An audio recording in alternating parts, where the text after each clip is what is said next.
Let's go to page 6 of the Vanguard newspaper. Mobad, police to exhume body for investigation. This is bad stuff. I got a lot of pressure. Unfortunately, I must apologize. Apparently, I even know one of his songs. You hear it repeatedly. Yeah. But I never heard of Mobad. I'm sorry, but it's not in my generation, so yes. And I'm glad that the police are going to get to the bottom of this, but I'd like to plead that everybody be patient. Okay? Now, what you are now going to have is everybody looking for publicity will now dive into it, make statements, make threats, make this and that. Be patient. The police have said they will exhume the body. When the postmortem is going to be done, I advise the family of Mobad, to insist that they want their own doctor there, that they trust to.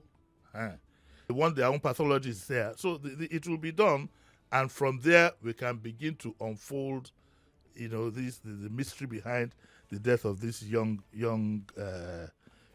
chap. It's sad. I never heard of him, but I liked. Who played it for me this morning? Somebody played, the music for me. He sang it somewhere downstairs. JD, you know this song, and started it, and I said, hey, yes, I do know. It's very, very sad. We also need to find out what exactly is going on in that circle. The mysterious things that we're hearing.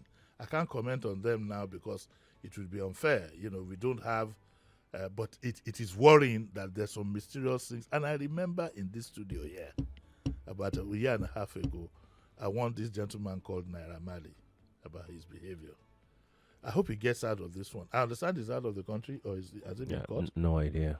I saw one video that said he had been... Nothing has implicated him so far. So far, yes, I agree. But his name has popped up. Oh, yeah. Yeah, there are certain things that, once the name pops up, then it rings a bell. Even things like that you should avoid.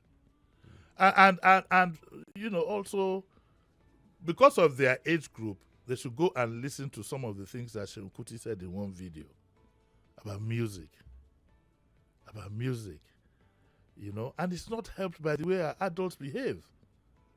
There's a nexus between the irresponsible way some of our VIPs behave in public. With this, everybody wants to aspire to be like them. Do you understand what I'm saying? These young boys too want to be rich, whatever it takes, and they want to show power, whatever it takes. When you have somebody shouting at traditional ruler, these little cultural things, it goes down the line. And this is what it produces. I listened carefully to what Seun Kuti said, and it struck me that, look, music is not about all this cultism. You take this culture from other countries and want to practice it here. You are not going to get up from anywhere. What is music? Go there, play music, and let. Did you hear that Fela Kuti was involved in any of these things? I don't understand it, and I don't get it. Indeed. But I just wanted to add that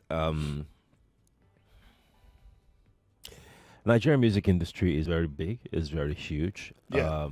And I know that quite a number of record labels, they have been fingered. Not on this case, but on some other issues that had happened before now, about contracts, rights, and all of those things. And that's about the music industry. And this same thing is happening in virtually every field. I'm glad that this is coming to the fore now, but trust me, JD, this similar thing is happening in virtually all fields. You have people who are Nigeria or worldwide? In Nigeria. Oh, yes. I don't want to speak to where I don't know about. In this country, you have people who would claim that they are the cabal of a particular space. In advertising, in the media, in technology, in just name it. So they decide, they dictate who gets what. They want you to be in their fold before they can allow you to have access to some certain things.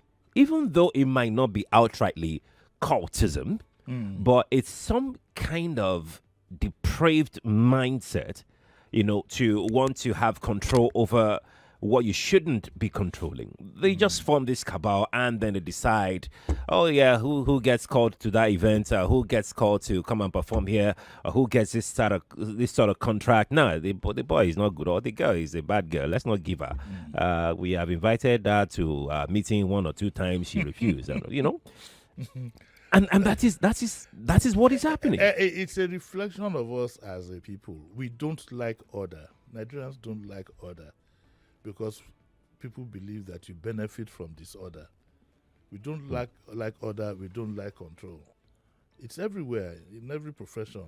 Look at even in the law profession, in medical, in the labor union, in our industry. For those who are in advertising, you don't know the racketeering that goes on there. Even with models. You want models. I say I want 2 billboards and I want models. A lot of by the time they are sharing the money, even in estates, in the estate industry, you want to rent a one-room self-con. That's the latest one I heard. You want to rent a one-room self-con. By the time you're paying, the money is going into about 6, 7, 8 people's hands. It's the way we are.